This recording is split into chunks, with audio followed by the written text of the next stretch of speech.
Good evening, and welcome to the Defiance City Council meeting for tonight, February 2nd, 2021. Before we get underway, we usually open up in prayer. Would you bow your heads with me? Dear Heavenly Father, we thank you. We thank you for beautiful weather, and we also thank you for snowy, cold weather. We know that both come by your generous hand. Lord, as we gather together this evening, I ask that you strengthen us and sharpen our minds.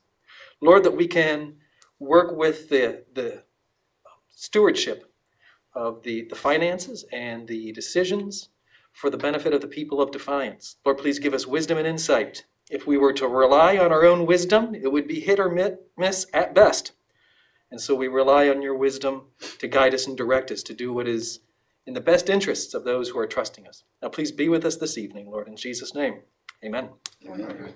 I'd like to call this meeting to order.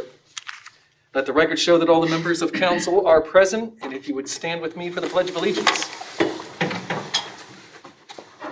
I pledge allegiance to the flag of the United States of America and to the republic for which it stands, one nation, under God, indivisible, with liberty and justice for all.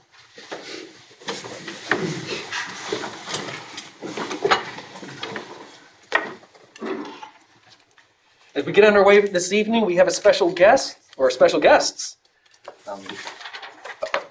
Up first, we have Richard Seward from the YMCA. You are the executive director, correct? Yeah, thank you, David. Actually, I'm going to introduce Terry Melton really quick here. Sure. Terry has been involved in the Y since, well, before I was born, Terry.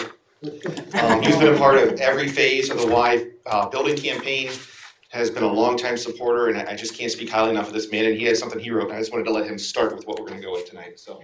Thank you, Rich. Terry Melton, 1646 Hampton Avenue, Defiance. Glad to be here.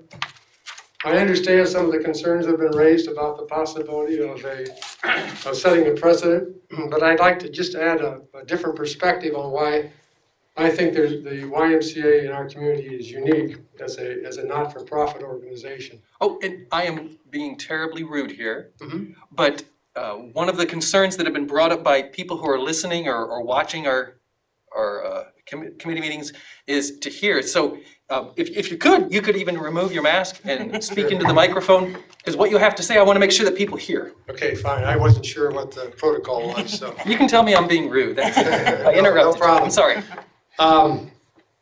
I think of the Y as one of the key community assets in the Defiance area. And the people of Defiance have been extremely generous over the years with the YMCA.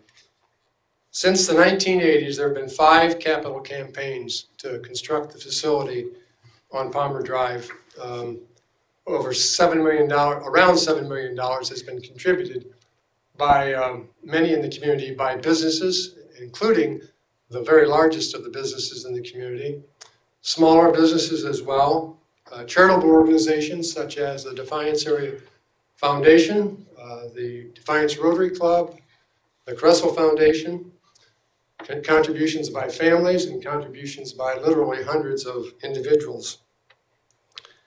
And literally thousands of adults and youth are served by the YMCA each year.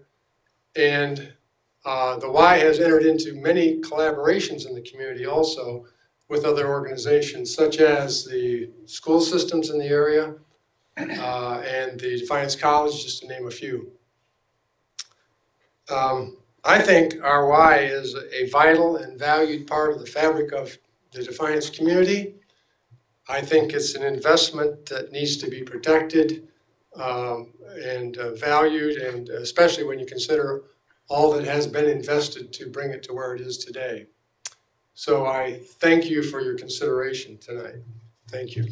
Thank you. Thank you, Jerry. So that kind of covers the big picture. And I guess when it comes to discussing the CARES Act money from the Y standpoint and what makes us different is we are not-for-profit. We're not a privately owned child care center or other gym.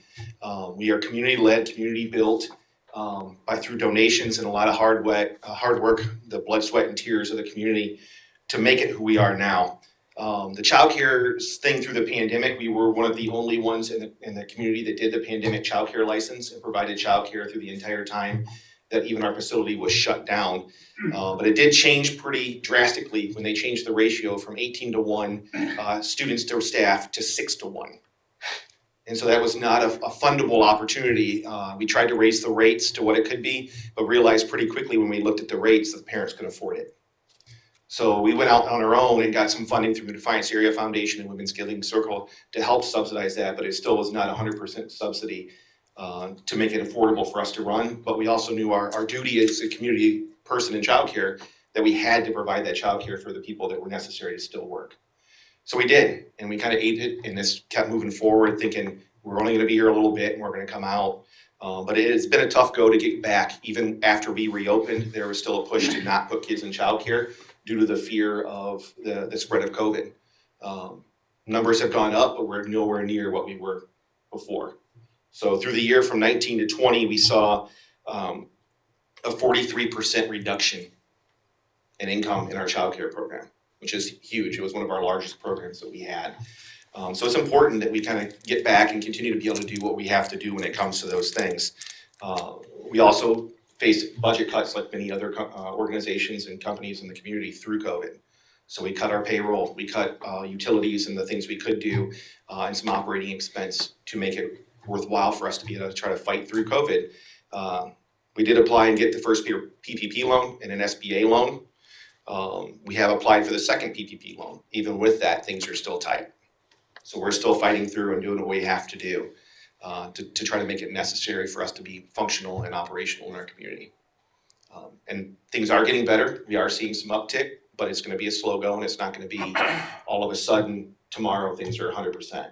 So we know that, we're still gonna fight through and do what we have to do. But the support we have for an opportunity here is critical for us to continue to try to climb out of what we survived through in 2020 and hopefully start 2021 in a very positive mold. I did reach out to some colleagues across the state and Mike quickly told me not to get any bright ideas today. So I talked to 8 other Ys in the state of Ohio who received CARES Act money. The average between those 8 was $100,000 they received from the community. But it was between city and county. So they would collaborate and then do some work for some nonprofits. We're very gracious and appreciative of the opportunity to even apply for $30,000.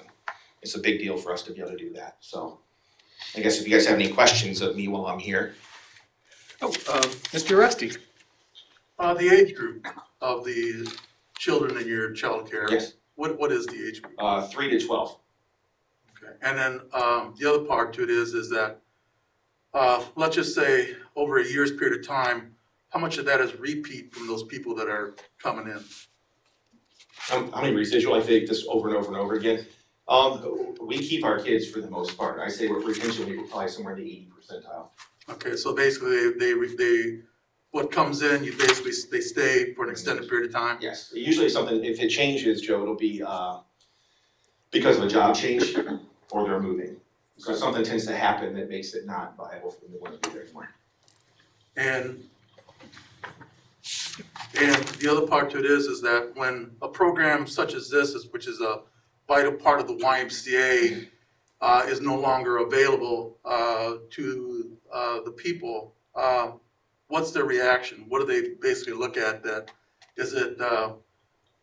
What does it force them to do when it's not available to you guys? It depends on the family. Some kids get left home alone at various ages, or you may have like a 7-year-old watching a 3-year-old. So we provide a safe place for those parents to feel comfortable to go to work. And it's not just babysitting. They're doing so much more with the kids. You know, we actually do swim lessons through our child care program to teach the kids how to swim while their parents are at work. They do homework help, they have a snack. It's a Christian-based facility, and I believe in that. And, you know, we do the prayers with them, and we try to teach those Christian values while they're there. I have one more question. Sure. Let's just say, what is the hours that, if I was in need of the service that the YMCA provides, what are the hours that are available from the working families that might need to drop a child off to when it ends in the day's time? 6 a.m. to 6:30 p.m. All right, thank you. Do we have any other questions? Mr. Hancock? I wanted to ask about enrollment. How much enrollment of students or I should say children do you have And does it fluctuate between school year and the summer? Yes, it does. We're at about 52 right now. Normally, we would probably be more about 75 to 80 in this realm, because they don't come every day. So we can manage that by shifting days if they're there and things. But it's definitely lower than what it has been. Again, we're seeing an uptick, but it's slow going. Mrs. Crutch? When you saw the losses, you said that you kind of reconfigured doing stuff with the children. Was it that you took them from the preschool room and kept them in one room so the heating was not for that room? Or how did you reconfigure the children? We couldn't reconfigure too far with the kids because of the fact that we had to keep them in separate rooms. There were only Gotcha. 6 kids per room were allowed at the time. So if we got over 6, we had to move to a completely separate part of the room. Okay. But we reconfigured staffing, we reconfigured other parts of the building. I turned off about everything I legally could turn off when it came to electricity. I will tell you, with only 3 computers running and a few air handler units, our electric bill still only got down to $3,800 a month. And that was low. I've never seen it that low, but I was still shocked it was that high. So we did as much as we could. We laid off staff. We went from a staff of probably about 75 people to a staff of about 8. So when you're saying that you cut the losses, was that mostly for payroll or was it because of heating? Was it, when I think of the $30,000 from the CARES Act, what is it the money will be basically used for? It can be for any of those things that would go forward. It would be, it could be staffing, it could be for utilities and cleaning supplies for the PPP. We've noticed that increase as well. You know, a box of latex gloves used to cost us $5, now it's $15. So when the parents come in and they have been laid off also, do they get any kind of discounts to be able to use the preschool program? We offer that through NOCAC. So yes, as soon as they qualify for that, then we will do that with them. Do you get money from NOCAC then? Yes, from the state, yeah. Mr. Resty? Yeah, besides this program that you're dealing with the child care, is there any other programs that you provide for like children that you used to do, like mentoring, things like that, that are also part of this, or is this part of this same program? It's a little bit different. That would be more in our youth center. And we have noticed a very slow comeback for the kids in the youth center. The kids that are in that middle school, the high school age range we had regulars before COVID. I mean, they were busting at the seams with kids flowing everywhere. And they literally have come back and said, as soon as you don't make us wear masks, we'll be back. But they're not gonna come back and sit inside our place when they can go to their friend's house and sit in their basement and not have to wear a mask. And are some of those programs at a cost, or is that Staffing. part of the service? Staffing, and there's some travel cost if we take them on trips and things, so yeah. Mr. Engel? Yep, I couldn't hear what Jill asked, I'm maybe asking the same thing as far as the $30,000. What is that gonna be used for? Is that gonna be used directly for the child care? It can be. It can come from discretion from you guys as to where you would like us to target that dollars for. So that's one of the benefits we have, is we can say, we haven't done it yet. We can use it for cleaning supplies, we can use it for utility costs, we can use it for childcare staffing and programming. These are our costs to all those things, and there's gonna be costs going forward on all of them. Oh, Mr. Waxler? That was one of my questions too, but what does that do to us, John? We gotta account for every penny. Now, if we just give this to them and they spend it however, what does that do to us? Well, our only requirement under the conditions of the CARES Act would be that we provided the money to an entity who had been negatively impacted by the shutdowns related to the pandemic. The YMCA certainly falls within that definition. Beyond that, any burden on us in how the money was ultimately used, that burden would not fall on us. They can certainly demonstrate, we could certainly demonstrate that the Y was negatively impacted by the shutdowns. That's all our auditors would be interested in. But there again, just like we had said last week, you know, there's several other daycare centers in Defiance that have lost 40 and more %. You know, they're all in the same boat. And I don't know how we're gonna do this to justify one and not everybody. I don't know how we're gonna do that. Well, I think the easiest answer, and I guess there's times I have to sound cold-hearted. We have one agency that's asked. We're willing, if the council is willing to provide that funding, No one else has asked, and quite honestly, the money will be gone. I mean, we did some end of the year accounting to free up this $30,000 if we chose to go forward and give it to the Y. If we don't, we'll put it back into the original purpose that it was being used for here, which was for fire wages. But really, unless we get an additional round of CARES Act funding, all the funding the city received has been accounted for, with the exception of this 30,000, which we'll deal with one way or the other under one permitted use or the other. We didn't put this out in the public, we didn't talk about, how did you guys find out we even had money to do this? We got a call from John saying that there's potential for something. And I would say, Steve, that I guess the difference between us and other childcare centers is we are not for profit. We're not privately owned. I didn't come up with personal money to build this center to do this for a for-profit purpose. Oh, I understand. That just separates us from the average person that is, and I'm not discounting by any means their hardship. I know a lot of business owners. Everybody lost, every company, Everybody. everybody lost, Yeah, you know. it was- Everybody's in the same boat, buying Absolutely. cleaning materials, the churches are buying all this equipment for spraying. Yep. I mean, everybody's in the same boat, but did you guys get, We had heard in this building that the YMCA, would be interested if the city would be able to use any of its CARES Act money to help them out. We heard it through the mayor's office somewhere, I'm not sure the original source, but in the end, I reached out to Rich to ask, what their needs were. We had ultimately taken in more money than we had ever dreamed of taking in, and how could we help? I had suggested that, among the board of control, we had talked about, possibly up to this $30,000 figure would be something we would be comfortable taking to the council. And that's kind of where it went. There was rumblings out there from somewhere that the YMCA could use the help, and I reached out to Rich at the I mayor's think everybody office. could have used the help, we could have reached out to a lot of people, really, but did you guys get, workman's comp money back? We got some, yeah. Okay, so you got all that back also on top of No. everything else you got? Not all of it, but we got a portion of it back. We're privately funded for workers' comp, so when people were unemployed and we laid them off, I've never seen a workers' comp bill that high in all my time at the Y. How much did you guys receive on that? I think we received about a $10,000 rebate on it, but I think we still ended up paying over $20,000 for the year. Mr. Resty? No, my question was answered. Mr. Corbett? This is for John. There are some indications, and of course, nobody knows for sure, that there may be more CARES Act funding in the works through the state or the federal government. We'll see what our Congress does. Are we in a position now that if that happens, we can entertain more of these issues with other entities that may have some needed help? I'd like to answer that if I may. Thank you, Mayor. I have, first of all, thank you for being here.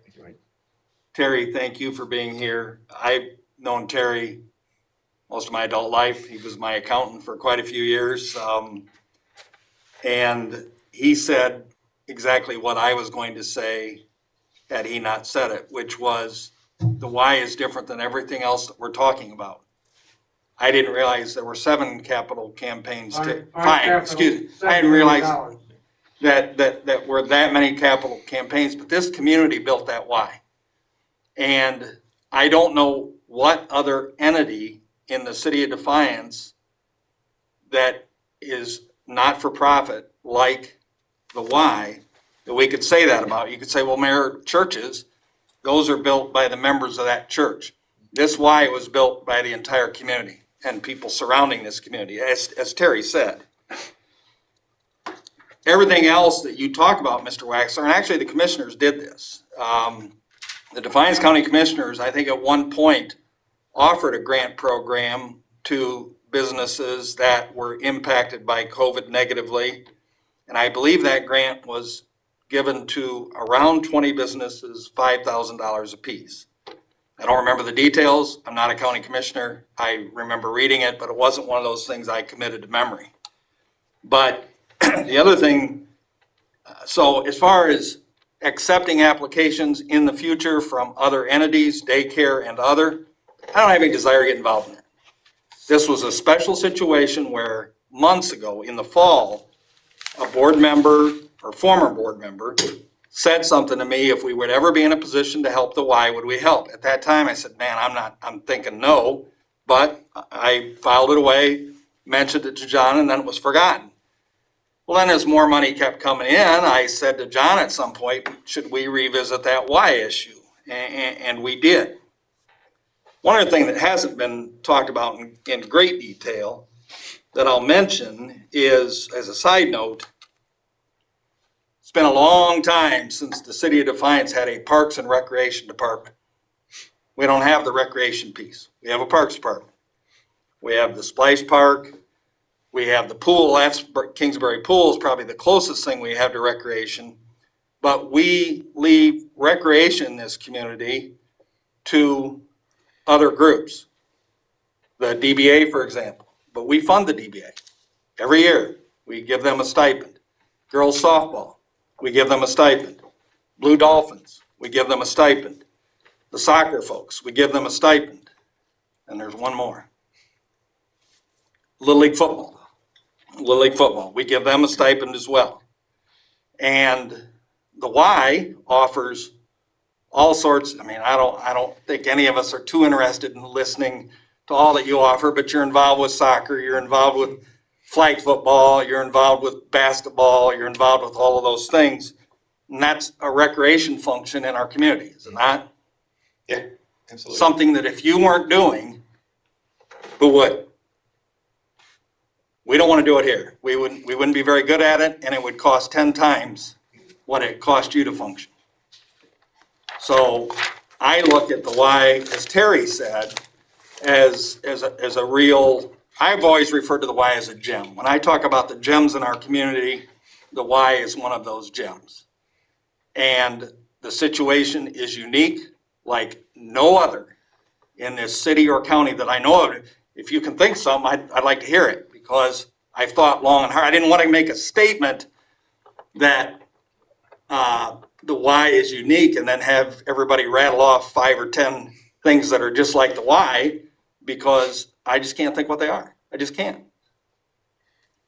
Which is the reason I was willing to recommend to John that we consider supporting them. Okay. And your question answered? I think what I heard after all that was no, I wouldn't entertain any other entities. That is what you heard. Okay. Thank you, Mayor. Yep. Mr. Mast? What, without the $30,000, what will the status of the child care program be? We're gonna grind out another, Status quo, I mean, just, well, we're gonna keep working to get more kids. But that is directly related to more and more people going back to work, and more people feeling comfortable with the COVID situation and the disease spread. I know across the nation, the Ys ran over 2,000 pandemic childcare sites, and we did not have a single outbreak in that time period of COVID. So we're doing the things that are necessary to make sure we're not spreading disease. But there's still fear with the people because that's what they're hearing. But we're feeling very comfortable with how we're running things, how we're cleaning. The kids are safe and the teachers are safe, and we're able to run it and manage it well. But it's gonna be a grind. It's gonna be a while before everyone's back to 100%. Mr. Waxler? My next question would be, originally I seen where you guys have lost 80,000.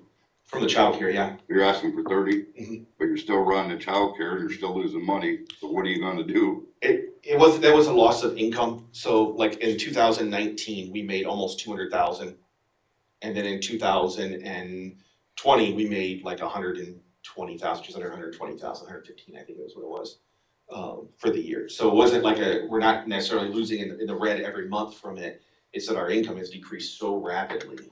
But I don't see that coming back for a while. So what's your plan? We're working through a lot of things. Actually, business is picking up in January, and really this week it's been pretty busy. I don't know if it's so cold out, people don't want to be outside right now. I would suggest that would be something of it, but we have plans in place, and we made the cuts. We've applied for the second round of PPP. So we are trying to do due diligence to kind of follow through and make sure we have income coming in, and it's gonna be a tight year again. I mean, 2021 is not gonna be this stellar year where we're banking millions of dollars. It's gonna be a fight for us all year long. I guess that was my question, I assumed the Y was setting pretty good. It's been a tough few years, Steve. But then for this to happen and be this bad a shape in one every year, We had some tough things happen prior to that too. Like the bridge closure did impact us. It was hard. A normal 7-minute drive to the Y turned into a 35-minute drive. And we had oodles of people come in and cancel because they just didn't want to go across and fight the Dahmersville demo derby down there or anything else, or down Baltimore. It's just took too long. did the fitness center out north take some of your business? Always does when new places come in. Yeah. We're starting to see these come back, and we've moved to a 24-hour access facility as well. So we have good things happening with that, and people are utilizing it. Mr. Resty?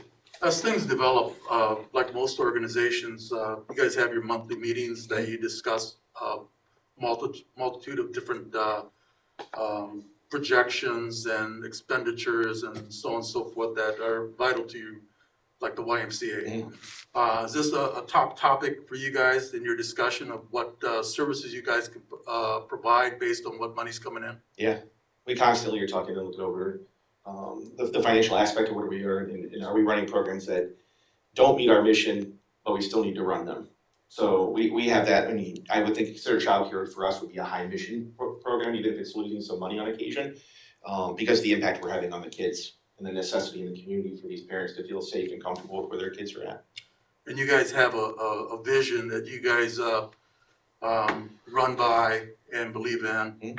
And according to what Terry said earlier, with many of the campaigns that have been going on or whatever, that vision is pretty much accepted by the community. Yeah. On a different park growths of the YMCA that have taken place over the years. I can't speak highly enough of the support we've gotten, Joe, through the community. People have been just absolutely amazing year to year to work with, and campaign to campaign, and Terry probably can attest to that when we go back a third and fourth time over the years, the Y's doing something again. They're very supportive. They understand what we're doing. They understand the impact that we make in the community with the kids and the families, and the importance for them to have a place to be. And I got one last question. Sure. And my last question is that in those meetings and discussions you guys have with your staff and with each other, is one of the main thoughts that you guys have is what services you could provide this community, and what does community want? And I think our big conversation point, especially coming out of COVID, is how can we? Because the easy thing right now is to cancel and just say we're not doing it. But we've noticed, especially early on when we first were getting kids back in school, was parents want stuff for their kids to do. They want activities. Our youth sport numbers are pretty close to where they were last year. Our fun nights are pretty close to where, actually they're probably a little busier than they were, but it's because the kids are cooped up. They need to go burn some energy off. So we're seeing that positivity kind of pick up as things are going with things, but it's important for us to talk, what is our need in the community? So if someone has other needs, we love to have that conversation with people because we want to fill community needs. We want to make a difference in the people in this community and in their kids and in their families. Mr. Engel? Yes, let's say for instance, we make a stipulation, this money goes directly to childcare. Okay. What would that consist of? You'd have to be a little more specific when you say, like, do you want it to go to childcare and we can use it for any childcare expense? So that would be like salaries and then food and equipment for the childcare room. Or is it just pigeonholed to one specific thing? So we would just need to know what you're looking for in that realm. Because we can do that, absolutely. Okay. Mr. Hancock? You had mentioned, Rich, earlier that you had reached out and that some other organizations within the state, I believe, were contributing like 100,000. Otherwise, in the state, they're counties/cities. Okay. And I guess my question is, how was it determined for the 30? Was that just that what we had left was available, or we could have done? It was a number that we had arrived at as what we thought we might be willing to bring to council as an offer to Okay. line. I didn't know if it There was was no science specific behind it. I'll just add, Mr. Thank you. Hancock, that, we wouldn't do this, but we could have given the Y $20,000 without council approval. Now, I wouldn't do that. Even if we would have given them $10,000, I believe something like that, for obvious reasons, should come before council. I'm not going to abuse that $25,000 spending limit that we have here. We could have done that. if we wanted to be sneaky about it, if you will, we could have passed this through the DDVB or something like that. Those things, you know, I read about those things happening. They don't happen here. We're pretty open with everything that we do, but again, the amount was determined that would be of some help to the Y, and that they could use that money, and it wasn't $100,000, I'm sure you could really use, but that's not what we're after here. And that's what I was looking at as well, Right. to see where we're at as far as, it could be 50, it could be, you know, we can sit here and auction off a bid number, but didn't know where that came into play. Right. So thank you, and I also understand where you mentioned about border control has some authorization as Right. well, and that's why we've always brought to council. Yep. So, thank you. Mrs. Crutch? If we plan on doing the money from the CARES Act and you get quite a bit from the PPL loan for the second time, is there any way that they could reimburse us back the CARES Act money? Or is it once we give it, it's done, it's gone?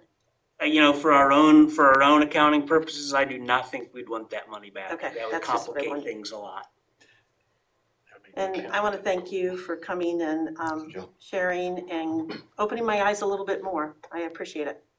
You've done a great job. I can't thank Terry enough for helping lead our last capital campaign. If you haven't been out to the Y in the last year, I know I've given the mayor a couple of tours through, and John's been out a couple times with meetings with me, but if you have not been out, come check us out. It is not what you remember from back in 1995. Tours, yes, I think it's pretty obvious. I don't spend a lot of time at the Y.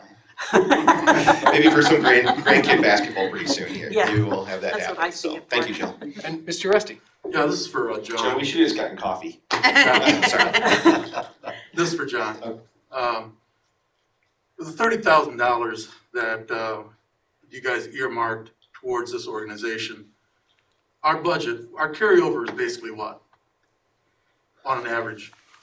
Well, and I mean, if you'd let me, if I can go into a little more depth, because I think I know where you're headed. Well, we started 2020 with about $3.1 million in our general fund.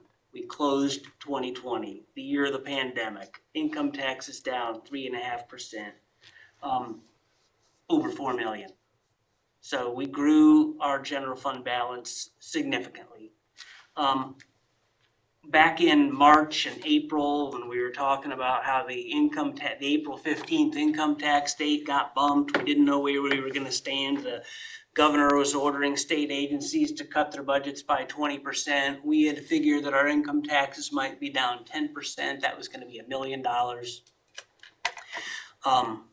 But as the course of the year went on, the first CARES Act money came in, a second round came in, a third round came in. At the very end of the year, workers' comp throws $600,000 at us and every other employer in the state, no strings attached.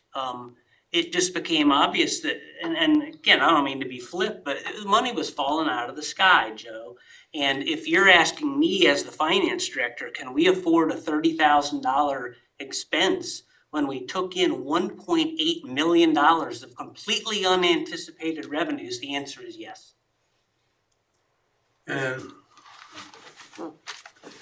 I guess my question to that is, what happens if it don't change and we don't get CARES Act money? What's it gonna do to us this year? Well, we've I got mean, a we gotta nice, look at the big picture here, you know? I'm well aware, we've got a carry forward balance that I'd be reluctant to do anything too crazy with. Our taxes ended up down 3.5% for the year. We have reason to believe things are coming back. You know, the numbers weren't as bad as we thought. I would argue that by April 15th, April 30th, give me to May 1st, we're gonna see pretty much if we bounce back all the way yet or not yet. I just know that it wasn't nearly as bad as we thought it was gonna be 8 months ago. And the vaccine is out, you know, I mean, things, I don't have a crystal ball, but I gotta believe that things are on the upswing, and I don't think 21 is gonna be as bad as 20. I don't know whether we're gonna get any more CARES Act money or not. I mean, there's obviously talk about it. We're probably all gonna get $1,200 or $1,400 checks one of these days. The federal government, I don't know what they're gonna do. We might get more money. If we do, there's gonna be strings attached. It's gonna have to be spent on things that are somewhat related to the pandemic. Although, as we found through the course of the year, those restrictions on how it gets used were loosened, and there was guidance, new guidance coming out from the federal government every month. And ultimately, I think most communities were able to hang on to the money. Honestly, I don't think Washington wanted it to come back. I don't think Columbus wanted it to come back. They wanted people to use it out in the communities. And in a variety of ways, which include helping small businesses who were negatively impacted, helping the YMCA as an example. I think those were all very intentional purposes for that funding. Mr. We Resty? chose Oh, early sorry. we chose early on that we weren't gonna do a program where we invited businesses to apply for the money. We were concerned that we would run out of money. We were concerned we weren't gonna be, we had contract negotiations coming up with police and fire. I was certain we were gonna come out of those with 0% increases in year one. But the financial condition changed almost every week, and it improved almost every other week, or every week. It was a strange year, to say the least. It's hard to get a finger on where we're at unemployment or employment wise here in the city and county. City numbers are a little hard to get, but I did recently get a link, and John and I were looking at it last week, where we can narrow down just how many people are employed or unemployed here in the city. And the numbers look good. And I think another indication, Mr. Waxler, and you guys all know this sitting around the table and sitting out there, is that it's not hard to drive by a business and see a help wanted sign. And we've got to get people back in the workforce. And one of the key factors is going to be the availability of daycare. And the daycare issue was a big problem when I was in the private sector, an employer. Actually, we talked in our company about starting our own daycare for our employees. And I know other companies talk about that, so that you could employ that whole demographic of young parents. But we have got to get people back into the workforce. Too many employers are struggling for help. It's because we're competing with the government now. We are, Mr. They sit Waxman. home and get everything they want and don't want to work. You said what I wanted to say, but I'll say wasn't that. sure I wanted to, but I knew you would, so. I mean, that's the way the life is anymore. That's you know? I used to compete with trucking companies, now I compete with the government. It's, there we all are. That's the frustration you heard in Mr. Leonard's voice as well. Mr. Resty? Yeah, just to follow up on some of the thoughts we've had here. The fear of running out of money, that's why I was asking Mr. Leonard earlier about the carryovers and stuff. For a couple of us who've been on council for forever, like Mr. Engel and myself, we've noticed, we've experienced that the two recessions that we had that were bad, and our city had to take almost $500,000, I think, each time out of our budget, just to make our ends meet and make sure we had enough money to continue on to the end of the year. There are things that we can do as a city to basically review our finances as we go on. But I think for the most part is like when we budget things or we basically say this is what we want to contribute, it isn't part of that bottom line where we're saying that we're gonna go to that spot and we need that to make sure that we have enough money for tomorrow. The review that they do when they talk about whether it can be affordable, it is extra money. Where would it go to? Probably something of our own employees or whatever, if it can be there. I mean, this is just something that we can contribute because we're in a good position to be able to do that. The vendors aren't hitting the road at this point. We're looking good. We got good carryover. Our monies are coming back. And I think the 30,000 will be money well spent to a good organization, to a good cause. Thank you. Do we have any other questions for our guest this evening?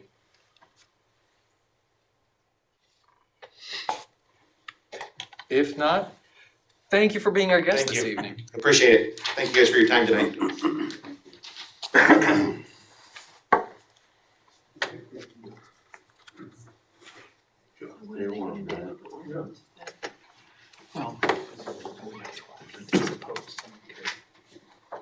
Make a motion as we go over civil council's concerns, questions. The tabling or level line. And make a motion to untable it, then it's just a motion to table. My computer went to sleep. There we go. Sitting there. I've reviewed the index minutes for our last city council meeting of January 26th. Do we have a motion to correct or amend them? Without any, I will approve them.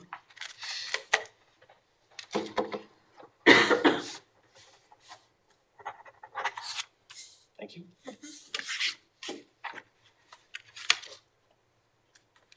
Do we have any liaison meeting requests or reports? Which brings us to council comments. Do we have any comments, any statements from council? Mrs. Crutch?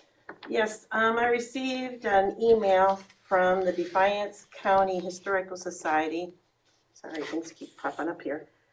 That they are going to have a meeting designed for the public officials and public entities on Tuesday, February 16th at 7 p.m. at the Strady Center for the Arts. It's a countywide program to increase revenues, business opportunities, and tourism throughout the Defiance County. It's attend this informational and networking opportunity built specifically for county leadership. And she would, the Defiance County Historical Society would like to invite all council and other members. Did you mention a time, Mrs. Crutch? Yes, it is February 16th at 7 o'clock at the Strady. Is that the third That's Tuesday? Tuesday. That is a Tuesday, the Tuesday that That's we our do not second have council. Tuesday. Third Tuesday? Yeah. Yes. fine. All right, That's it for you? yes. Mr. Waxler? Yeah, I'd just like to remind the citizens out there, this was quite a significant snow we had. And I see a lot of sidewalks that aren't cleaned off. If you got a neighbor that can't do it, please go out and help them and do it, because there's a lot of people that can't get around unless we clean our sidewalks. And I think the street department's doing a really nice job this time, so. Thank you.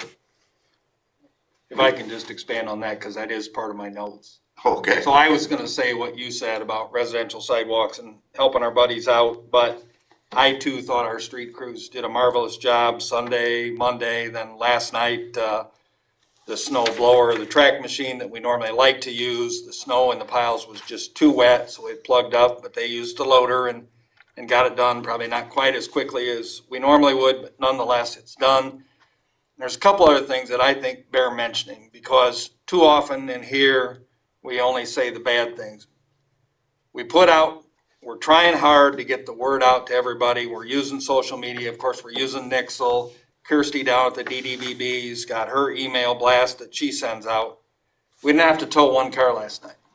Everybody had their cars out. We did not have to tow one car. And I believe that's the first time that's ever happened. And this being the first snow, I could not be more pleased. So that's a good thing. And then the other thing was, we asked our downtown merchants to shovel their snow into the street, off of the sidewalks, so that we could then haul it all away. And we got great cooperation from our downtown merchants. Not 100%, they don't get an A, but they get a strong B. And we'll work with the few that didn't get that done to make sure that they're getting the information. But thank you for saying something, because I could not have been happier when I was driving around early this morning to see the progress we were making, and drove around late last night to see that all the merchants, or most of the merchants, had pushed their snow out in the street. So I was happy. Thanks, Steve. Mr. Rusty? Yeah, I'd like to make a motion to bring the 30,000 donation to the YMCA from our COVID funds back on the table. So we would be removing the issue from the table. So we have a motion to remove the issue about the funding for the Y off the table. Do we have a second? I'll second. We have a second? Mr. Engel, Yes. Mr. Corbett, Yes? Mr. Hancock, Yes. Mr. Rusty, Yes. Mr. Mast, Yes. Mr. Wexler, Yes. and Mrs. Crutch. Yes. All right. The issue is untabled and will come before us next week As a first reading. as a first reading. Yes. Thank you. Were there any motions to amend, or I heard some chatter about that? We can knock that out. I thought you wanted to put it at the, I think there should be a stipulation of where that money goes. I'd like to see it used for the kids, exactly. What I heard tonight, I don't wanna see the kids get crapped on, so to speak. But I think it needs to be stipulated that the money has to go to, the child care only. Cannot go for salaries or anything like that, just strictly to the people, to the kids. Well, I that's know what some of them that already have called, they went there 2-3 years, they didn't have room for them. Of course, that has a lot to do with the COVID part. I think it needs to be stipulated where that money goes to. Because, how are we gonna say if that went there? I don't know. I don't know if we can do anything like it or not, but I think we need to stipulate where that goes. I would imagine that it is not unlike city functions. A lot of the costs are tied up in personnel. I mean, to say it's gotta go to the child care program is one thing, to say it can't be used for salaries I'm just saying, it's probably a salary driven program. I don't know if you wanna be that specific, or if you just wanna say that it's directed to the child care program. Not trying to put words in your mouth, but No, it's probably, that's the way I probably feel. the bulk of the budget is salaries for that program. That's kind of the way I feel on that. Mr. Hancock? And I agree, Mr. Engel, on applying it to the child care program, but also you consider staffing as well, because the more students you have, the more staffing you're gonna need. But the staffing should be for the child care program specifically. I think that would be appropriate too. Mr. Waxler? Well, that's what I was gonna say, I just wanna make sure they're gonna have to have staffing, because he said they only got down to 8 people for their childcare.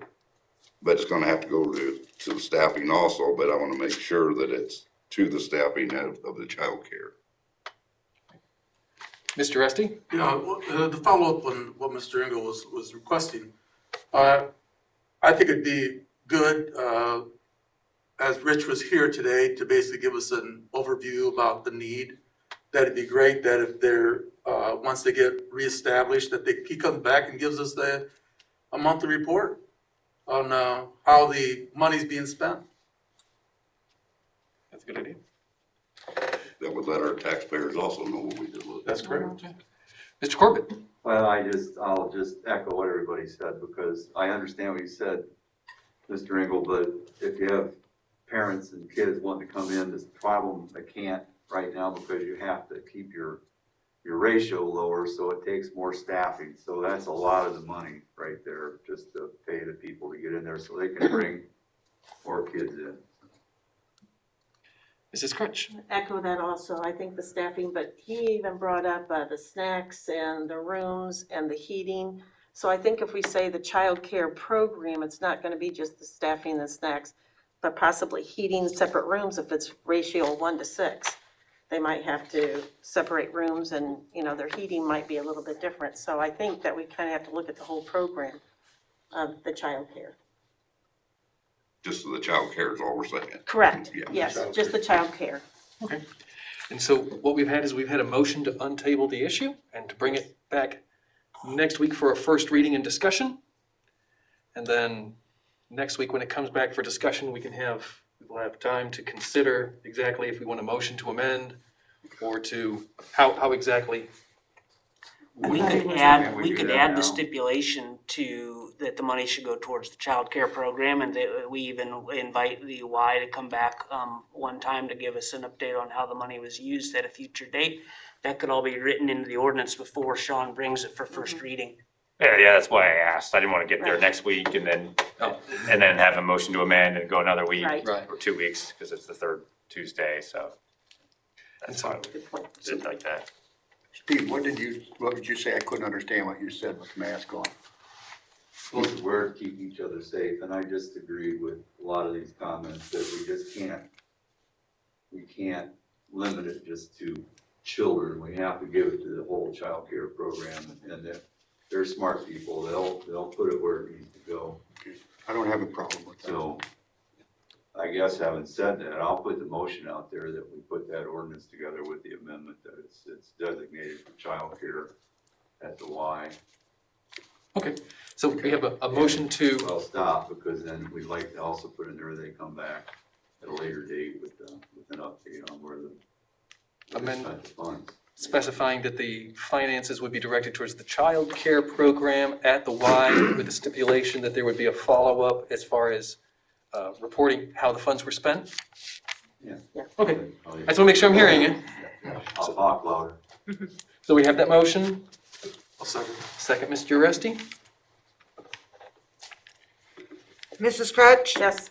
Mr. Engel? Yes. Mr. Corbett? Yes. Mr. Hancock? Yes. Mr. Rusty? Yes. Mr. Mass? Yes. And Mr. Wexler? Yes. There we go. So will it be a first reading as amended? That's correct, Madam Clerk.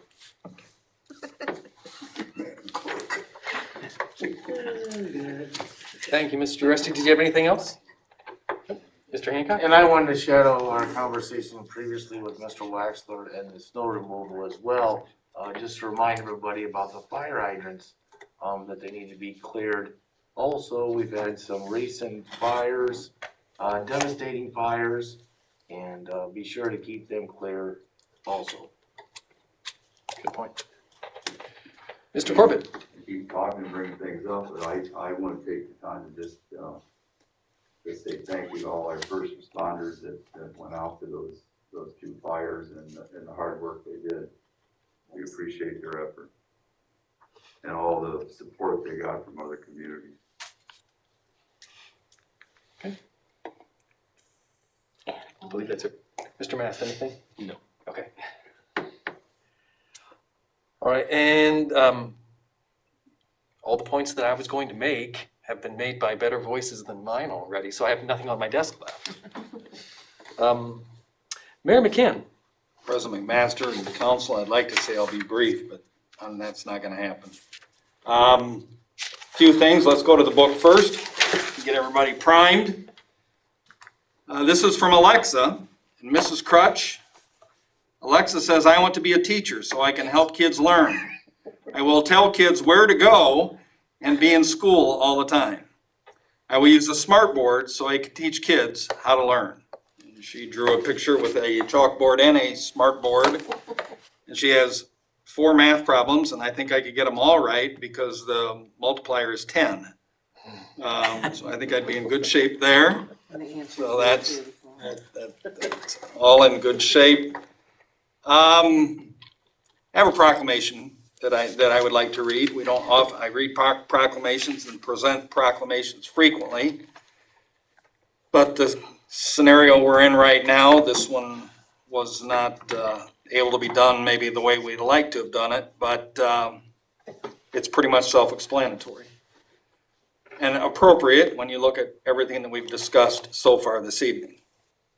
The well-being of our children is of vital importance to the city of Defiance, and maintaining excellent health among children is a top priority. And whereas, unfortunately, in the United States of America, approximately 40,000 infants are born each year with a congenital heart defect. And whereas some congenital heart defects are not diagnosed until months or years after birth, and undiagnosed congenital heart conditions cause many cases of sudden cardiac deaths in young Ohioans. And whereas it is crucial that parents, pediatricians, and all those in the health profession have a greater awareness of the potential for congenital heart defects among newborns and children, so they may provide proper treatment as early as possible. And whereas many of Ohio's families and communities are directly or indirectly impacted by infant illness and death caused by congenital heart defects, and whereas Congenital Heart Defect Awareness Week provides an opportunity for families whose lives have been affected to celebrate life, to remember loved ones lost, to honor dedicated health professionals, and to meet others and know they are not alone. Now therefore, I, Mike McCann, Mayor of the City of Defiance, do hereby proclaim February 7th through February 14th, 2021 as Congenital Heart Defect Awareness Week in the City of Defiance, Ohio, and encourage residents to join in the campaign to increase awareness of this serious health matter in an effort to improve early diagnosis. I've met two young folks that were affected by a congenital heart defect, and hearing their story, although all good, is heart-wrenching, gut-wrenching. I'll just mention this because I think it's kind of fun. Today here at the city, we received an email from Smilin' Joe Ewers, who just happened to mention it's his 11th year here at the city, and congratulations to Joe. He goes on to say how much he enjoys his work here and how well we collaborate amongst ourselves here within the city. Made a special shout out to Adam where he works with out at the water plant, and Jeff Leonard, who's absent tonight, but it was just a nice note from Joe, and he's always lively when he comes in here, and we enjoy his visits most of the time. Note too that, and listen closely. So I announced last week that we were proceeding with the roundabout work at Cleveland and Ottawa. And so this note, Melinda Sproul, our engineer, spoke about this yesterday. She asked me what my opinion was. And so this is what I suggested we do. The Toledo Edison requested that we do a road closure. So I'll just read the memo that Melinda put out to us today. Toledo Edison is asked to close Cleveland Avenue between Ottawa and Ayersville. So get where we're at. Speed repair east going over to Ayersville Avenue. Ottawa and Ayersville Avenue to facilitate safer work conditions for utility relocation work associated with the upcoming roundabout project. Toledo Edison will implement the closure to through traffic. So businesses, the two businesses that are on that road there will still be accessible. They will implement the closure to through traffic between the hours of 8:40 in the morning and 3:30 in the afternoon. It's only for that 8-hour or so window, 7.5-hour window through the day, 8:40 to 3:30, and that will be starting tomorrow. They anticipate the work taking a week to complete, weather dependent, and they will set up all necessary barricades, signage, and will have flaggers in the area. Questions on that? You go fix the hole in the road while they're there. The pole in the road or the hole in the road? The whole road is going down. Oh, probably not. I think the asphalt plants are closed. And the only other thing I was gonna mention, and I'll talk about this briefly, we received recognition from the Census Bureau for our cooperation and during the 2020 census. I wish we would have had a chance to implement the plan that we put forth last year. Early on, you talk about collaboration. Early on, we had meetings out at Defiance County East, facilitated by the Maumee Valley Planning Organization, and we had a plan. We had a plan, and I believe that we would have counted darn close to the 39,000 people that live in this county. We had the schools on board, we had the Y on board, we had the churches on board, we had everybody on board. We were gonna get people in, we were gonna have kiosks to get people registered so that we had an accurate count. That count, census count, means so much to our Nikki Warnicki when she's writing grants, the folks out at Maumee Valley when they're writing grants. I was pumped. Now, we still did good. If you go to the Census 2020 website, we still did a really good job in the city and county getting out. But it would have been really fun to see just how good all that collaboration would have brought all of us together. And I guess we'll have to wait 10 more years and see if we can do it again then. And that's all I have, sir. Thank you. Yes, Mr. Mayor, is it feasible we can have a Nixle report on that closure? Oh, I would guess Melinda will put one out, but yes. Yep, Thank you. yep. Thank you. Did Mr. Leonard have anything that he left for you to say? Well, as usual, nothing worthwhile. Okay. Wow. Well, he's gonna have to come back. I guess there's something on the TV, I think. Mr. O'Donnell? I have nothing for you tonight, at least nothing worthwhile. And Mr. Leonard? Nothing at this time. We have 5 issues for discussion this evening. Second reading by caption only, an ordinance vacating a right-of-way between lots 36 and 66 of the South Defiance Edition. Mr. O'Donnell? Thank you, Mr. President. As the clerk indicated, it's the second of 3 required readings under a voluntary petition. It's an unimproved alley, part of which is used as a shared driveway.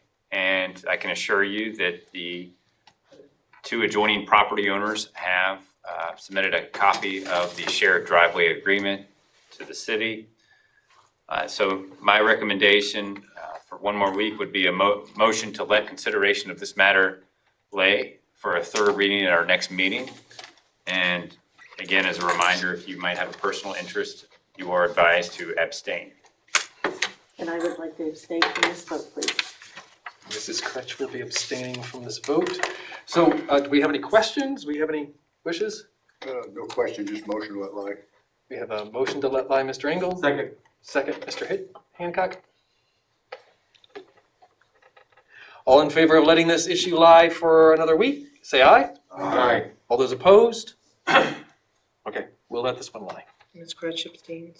And Mrs. Kretsch abstains. First reading by caption only, an ordinance authorizing the purchase of a Kubota utility vehicle for the Parks and Recreation Division. Mr. Leonard? Yes, thank you. The budget request that came to us early in last fall had included a request for a Kubota utility vehicle for the Parks Department and one for the Cemetery Department to be funded out of the Capital Improvements Fund. Our recommendation to council and the budget we presented scaled that back to one Kubota utility vehicle. And between Rob Sarrigan and DJ Zedike, they must have done a coin flip or something, but Parks and Rec won the day.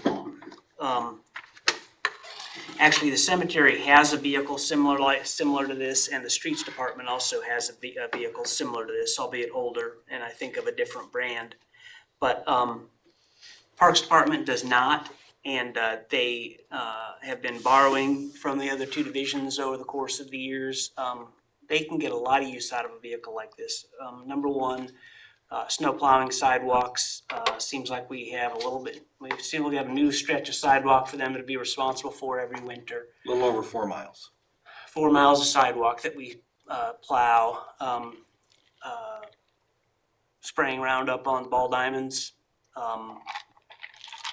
collecting trash at the top of the reservoir, spraying for weeds at the top of the reservoir, the reservoir trails, the wood trail behind the reservoir. Lot of uses, as you can imagine, for this vehicle, and each of those divisions uses theirs on a regular basis, so it becomes difficult for Parks and Rec to borrow a vehicle. They're almost always in use.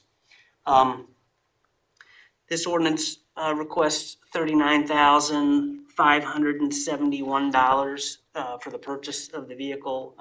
The base price on the vehicle is $22,000, about $22,300. There are a number of attachments to this vehicle, including a 66-inch snow blower, a 78-inch V plow for plowing snow, and a cargo box salt spreader. It also has a power lift, the ability to haul a trailer. Last year, as an example, we purchased spraying equipment to treat the wood boardwalk at the reservoir. And this would be a vehicle capable of hauling the trailer with that sprayer and, again, I'm kind of doing the sales pitch for Rob Sarrigan's behalf, but there are numerous and many uses for this vehicle. And it will largely come out of the 403 fund, which is capital improvements. I think there was a little more than was budgeted, and Rob was picking up the difference out of the Parks and Rec budget. If there are any other questions, that's about everything I can tell you about it. But I'll try if there's more. Street legal. It is street legal, yes. Do we have some follow-up questions for Mr. Leonard? Now, one thing, could this be used for the downtown sidewalks there? Yes. Well, I don't know. I'm saying where the. The ones we're merchants have to- responsible for, Where the yeah, merchants have to shovel it off. This way, I would feel it would get done more regular or whatever. Would that be used for that? Or could it be used First, for the that? mayor on that. First of all, it can be used to do our sidewalks on the bridges. It can be used for our sidewalks in a lot of locations. We do the viaducts. I don't always feel like we should do the viaducts, but we do because they wouldn't get done otherwise. What you're talking about, Mr. Engel, is something that Kirsty Mack at the DDVB and I have discussed every year. What we've tried to do is and that's why I mentioned it earlier, we've tried to get our downtown merchants to be more responsible in taking care of their own snow. It is their responsibility. And that's why I wanted a positive reinforcement, because I thought we did a really, really good job. If we can give a strong B to our downtown folks every time it snows, I think we're to a point where we could all live with it.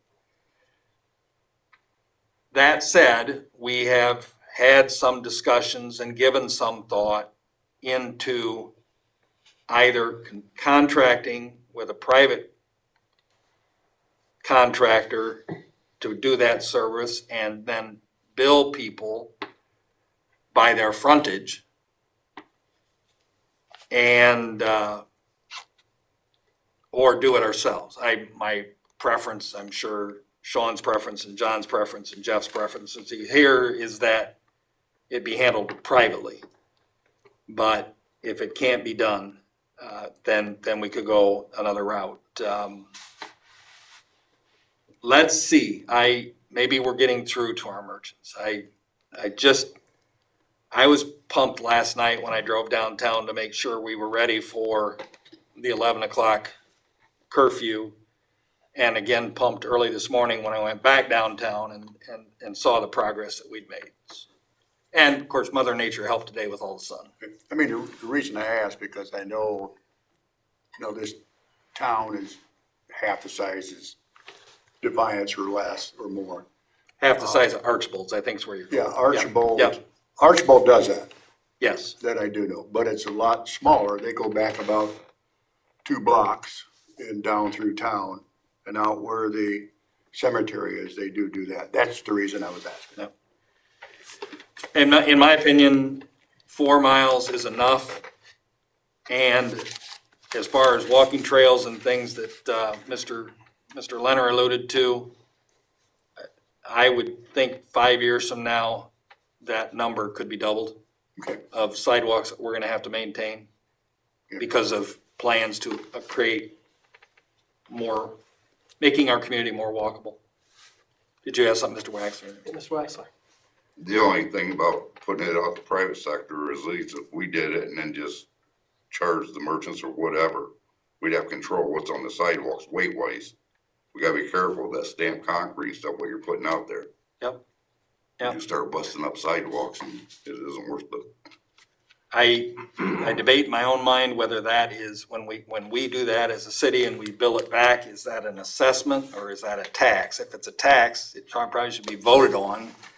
And, I don't know. I don't know how to look at it, but yeah. I'd just like to talk, the few people that didn't get their sidewalks done over the next week or so, I will stop in and see if there's something to do. We do have an individual downtown that lives downtown that has taken upon himself to approach some downtown property owners.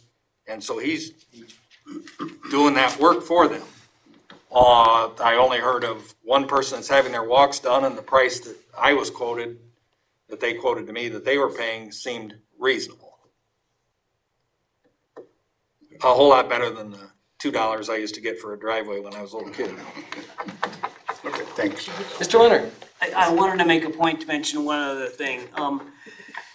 We frequently buy lawnmowers and other equipment for parks and cemetery out of the capital improvement budget. And it's not uncommon for us with pieces of this type of equipment to, when a warranty runs out, maybe it's a 3-year warranty, we look to replace it immediately. And I wanted to make sure, I spoke with Rob Sarragan yesterday, that is not the case. This is admittedly an expensive piece of equipment. It's a quality piece of equipment. He anticipates they'll be using it for years to come. So just anticipating a possible question that didn't come, but I wanted to put it out there anyway. Do we have any other questions for Mr. Leonard? If not, what are council's wishes? Mr. Engel? No other questions or discussion, we'll suspend a call. We have a motion to suspend and call. Mr. Engel, second. Mr. Waxler? Mr. Rusty? Yes. Mr. Mass? Yes. Mr. Waxler? Yes. Mrs. Crutch? Yes. Mr. Engel? Yes. Mr. Corbett? Yes. Mr. Hancock? Yes. And Mr. Hancock? Motion to adopt. Motion to adopt. Second. Second, Mrs. Crutch? Mr. Mass? Yes. Mr. Waxler? Yes. Mrs. Crutch? Yes. Mr. Engel? Yes. Mr. Corbett? Yes. Mr. Hancock? Yes. And Mr. Rusty? Yes. This ordinance is adopted. First reading by caption only, an ordinance amending ordinance number 8208 by approving a change order to an engineering service contract and declaring an emergency. Mr. O'Donnell? Thank you. If you can think back to last year, pre-COVID, if that's possible, back in late February, this body approved a consent order and the entry of a consent order with the Ohio EPA. And part of that consent order dictated that the city would enter into an integrated watershed improvement plan, that's a term of art, with Ohio EPA, not later than November 1st of 2021. And then council then, I think the next meeting approved an engineering services contract with Strand and Associates that would help us to do just that. One of the requirements that Ohio EPA is looking for is called a financial capability assessment. In other words, they want to make sure we can actually do the things we're promising to do to improve the water quality. And part of that is an asset risk ranking system, and that's all engineering speak for. They need to know when we are going to need to replace our capital improvements within the next 20 years. In other words, they don't want us being unable to undertake an improvement project because a pump station went out, or some other major piece of infrastructure that would be expensive. So this system would give us some fair warning and possibly give the finance director and council some fair warning, so it comes budget time that they could say, this is an expense we anticipate for the next year, according to this study, and here's the money we're setting aside for that. So the cost for this particular plan would be an additional $35,800, and that's on top of the $395,000 for Strand services, and it was a substantial enough change. We thought it should come back to you. It's legally required to come back to you for your approval. And it's the staff's recommendation to approve this change order to the existing contract so that we can in fact submit a serious plan, integrated watershed improvement plan on that November 1st date. And it's an emergency request because, believe it or not, November 1st is not that far away, given the substantial scope of this plan. Thank you. So the 35,800 is addition for what, for the, It's the asset risk ranking We'll see. report for the watershed improvement plan. so $35,000 for a report? Right, and it'll give us a schedule for over the next 20 years of, what potential infrastructure in a water pollution control system may need replaced. It would just be something that would help you budget for those kind of things. Mr. Hancock? And this report wasn't available or requested at the time that we approved this in February of 2020, correct? It wasn't anticipated that we would need that, but once the engineering firm started taking stock of our facilities and discussed matters with Ohio EPA staff, we realized this is something that we would need. Okay. I also looked at it. Yeah. Thank you. Mrs. Crutch? I'm kind of like with Mr. Wexler, I'm just wondering, our water pollution control already takes care of all the equipment. They would know when things are broken down that we would need. So basically, this is just the EPA saying that we have to have this report, basically. I mean, we have to have this risk asset report by the EPA for water pollution control if things break down. Well, Right? I don't want to necessarily go as far as saying that Ohio EPA is requiring it yet. Okay, But the engineering firm, this engineering firm, understand it represents other municipalities, other local governments, and this is what they've seen being required, so it is something that could happen. And when we're submitting a plan, if the EPA says no, we've got 6 months to amend the plan. And that's not a whole lot of time to amend the plan or face all the fines that the EPA would impose. So, I mean, I guess it's the saying, you just can't beat City Hall unless you're the EPA. This exercise is not, it's not a horrible exercise to go through to project some of this. A lot of it in our minds and in some conversations, we've already had it done. Putting it down on paper is not a horrible idea.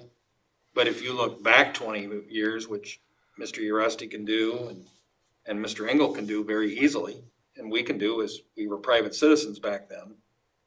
We didn't have a reservoir and probably weren't exactly sure we were gonna need one, but we got one now.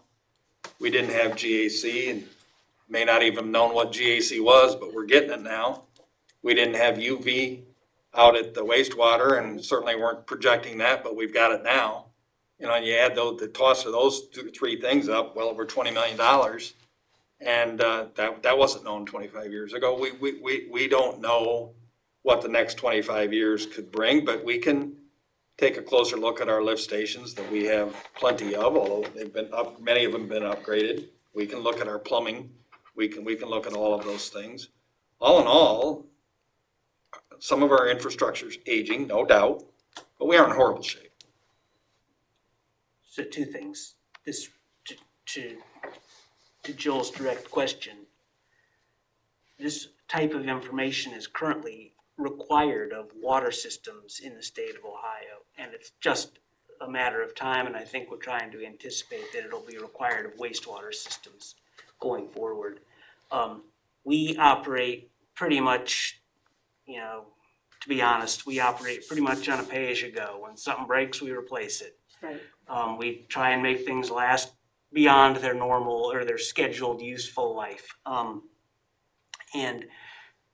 So what this would do is actually assess the current condition of all these assets, project a realistic anticipated future life as opposed to an accounting type of a future life, which just amortizes it over 20 years or something. So it's an exercise that requires an assessment of all this equipment, all these facilities. It's not just printing out a report. But yeah, to Sean's point and to your question, it might not be required today, it will be. It will be. About the same time they require us to treat all our stormwater. I was hoping you wouldn't say that. Okay. Do we have any other questions? Mr. Waxler? No further questions, no suspend and call. If we have no other questions, we have a motion to suspend and call. Second. Second, Mr. Engel? Mr. Wexler? Yes. Mrs. Crutch? Yes. Mr. Engel? Yes. Mr. Corbett? Yes. Mr. Hancock? Yes. Mr. Rusty? Yes. Mr. Mass? Yes. All right, And, uh, motion to adopt, Mr. Waxler. We have a second? Second. Second, Mr. Mast? Mrs. Crutch? Yes. Mr. Engel? Yes. Mr. Corbett? Yes. Mr. Hancock? Yes. Mr. Rusty? Yes. Mr. Mass? Yes. And Mr. Wexler? yes. And this ordinance is also adopted. First reading by caption only, an ordinance consenting to the improvements to the State Route 66 by the Ohio Department of Transportation within the municipal boundaries, authorizing necessary reimbursement agreements and declaring an emergency. Mr. O'Donnell? Thank you. One of the Ohio Department of Transportation's larger, at least District 1's larger anticipated projects for the 2022 construction year is the repaving of State Route 66 from Elliott Road past our northern boundary all the way to the Fulton County, Defiance County line. And in order to do that in the sliver that's within the city limits, ODOT's requires legislative consent for them to apply the materials and the labor for those improvements. And that consent and cooperation means that ODOT covers most of the cost of the basic improvements. And that's gonna be an estimated $9,000 at this point. If the city wants other things like auxiliary pavement markings, curbs and gutters, sidewalks, the city would have to bear 100% of that cost. So it does need to be in ordinance form. This couldn't just be a resolution like you sometimes see. We agree that, we support the ODOT shoulder widening project as an example. But it is an emergency request only because ODOT's imposed deadline is February 19th for submission of legislation for any community that wants to participate in this program. Thank you. Any questions from council? Mr. Uresti? No other questions, motion suspend and call. We have a motion to suspend and call. Second, Mr. Corbett? Please. Mr. Engel? Yes. Mr. Corbett? Yes. Mr. Hancock? Yes. Mr. Rusty? Yes. Mr. Mass? Yes. Mr. Wexler? Yes. And Mrs. Crutch? Yes. And we have a motion to adopt. Motion to adopt. Mr. Engel, second. Second. Mr. Mast? Mr. Hancock? Yes. Mr. Rusty? Yes. Mr. Mass? Yes. Mr. Wexler? Yes. Mrs. Crutch? Yes. Mr. Engel? Yes. And Mr. Corbett? Yes. That ordinance is also adopted. And finally, First reading by caption only, an ordinance authorizing the purchase of police cruisers and equipment. Mr. Leonard? Yes, thank you. 2021, the 2021 capital improvements budget includes funding for 2 replacement police vehicles. Police department recently went out for bid and they requested bids on 1 SUV type vehicle and 1 sedan type vehicle. The winning bid on the SUV was a 2021 Ford Interceptor from Mark Modes Ford, $32,850. And the winning bid on the sedan or the passenger vehicle, I guess we'd call it, be a 2021 Dodge Charger all-wheel drive for the price of $32,990. I believe this pricing was all in line with state bid contract pricing, at least, if not better than the state bid pricing. And $65,840 is the total. These vehicles will still need to be striped and equipped with lighting and sirens and all that kind of thing. That's an additional cost that will likely could possibly come to council in the form of another ordinance at the time that we get pricing on that. But we had budgeted about $105,000 for these 2 vehicles. This takes $65,000 of that, leaving roughly $40,000, which should be significantly more than enough to get these vehicles on the road. Mr. Waxler? No other questions, no suspend and call. Question? Are we disposing any other cruisers? Or for salvaging or that we know of at this point? There will be vehicles we trade in or dispose of. John, I do not know the particulars of which ones they're eliminating. Typically, they get rid of the ones with the highest mileage. And these cruisers are the ones that excluded from our fleet that we also have leased with, correct? Correct. We don't We don't lease have a fleet. cruiser. We don't lease police cruiser. Thank you. I'll follow Mr. Waxer. So we have a motion to suspend and call. Second, Mr. Hancock. Mr. Rusty? Yes. Mr. Mass? Yes. Mr. Wexler? Yes. Mrs. Crutch? Yes. Mr. Engel? Yes. Mr. Corbett? Yes. Mr. Hancock? Yes. And do we have a motion to adopt? Mr. Waxler, second. Mr. Esty? Mr. Mass? Yes. Mr. Wexler? Yes. Mrs. Crutch? Yes. Mr. Engel? Yes. Mr. Corbett? Yes. Mr. Hancock? Yes. And Mr. Rusty? Yes. And this ordinance is also adopted. Those would be the issues of legislation for us to consider this evening. Before we adjourn, does any member of council have a citizen's concern that was sent to them or shared with them to be discussed tonight? I do not have any. If there's not, do we have a motion to adjourn for this evening? So moved. So moved. Do we have a second? All those in favor of adjourning for this evening, say aye. Aye. All those opposed? We're adjourned for this evening.